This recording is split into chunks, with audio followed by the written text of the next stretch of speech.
At the heart of Tokyo's bustling streets, where tradition brushed against modernity's gleaming towers, two souls interwove beneath the cherry blossoms.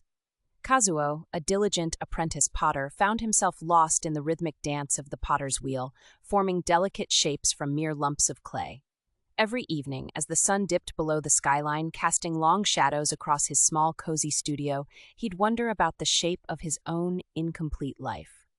Enter Haruto, a young, ambitious corporate worker with eyes as sharp as his suits, eyes that never missed a detail, whether it was in the fast-paced corridors of his firm or in the quiet, dust-scented air of Kazuo's pottery studio.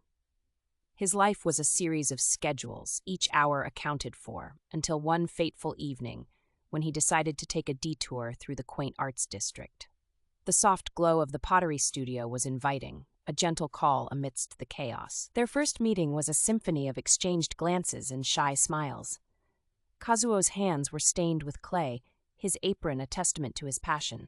Haruto had stopped by under the pretense of buying a sake set, but found himself returning with questions about glazes and firing techniques, veiled excuses to see the potter again. As the weeks slipped by, the studio became their secret haven. Haruto, ever the intellectual, found solace in the art that was shaped by hands other than his own, and Kazuo, always the dreamer, found in Haruto a willing ear for his aspirations and fears. The potter's wheel spun, a metaphor for their growing bond, each rotation pulling them closer. "Tell me about your day," Kazuo would say as Haruto watched the clay transform, mesmerized by the fluid motion and Kazuo's steady, calming presence. Haruto would talk about his world, a world of numbers and contracts, and Kazuo would listen, grounding him in the earthy reality of clay and art. Weekends brought them together outside the confines of the studio. They explored galleries, dined at places that served dishes as pleasant to the eye as to the palate, and sometimes just walked under the starlit sky, conversations meandering like the winding Tokyo backstreets. With each shared moment, the walls Haruto had built around himself, structured and insurmountable, crumbled piece by piece. "I've never felt this way before," Haruto confessed one night, under a sky so clear it seemed they could pluck the stars right out of it. Kazuo, his hands finding Haruto's in the dark, smiled. "Neither have I," he admitted, and in the honesty of that moment, under the whispering cherry trees, they sealed a promise, not with words, but with a kiss, gentle and tentative, as if exploring a newfound land.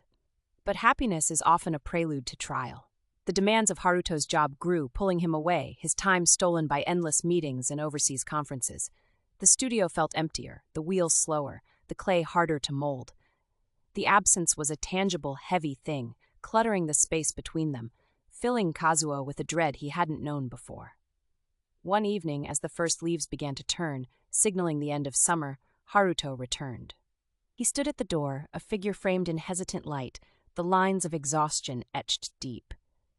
"I thought I could balance everything," he murmured, a quiet defeat in his voice.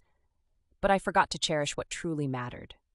Kazuo crossed the room, his steps resolute. "You're here now," he said, his voice firm with decision.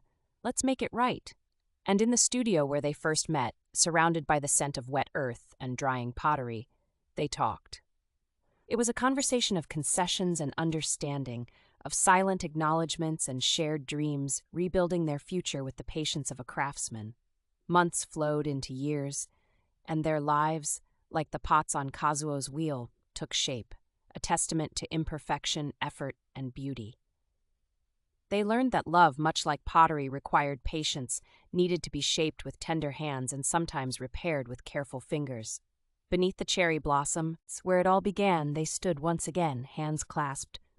"In every piece there's a bit of us," Kazuo said, his eyes reflecting the pink blossoms. Haruto beside him, his heart full, his soul finally at home.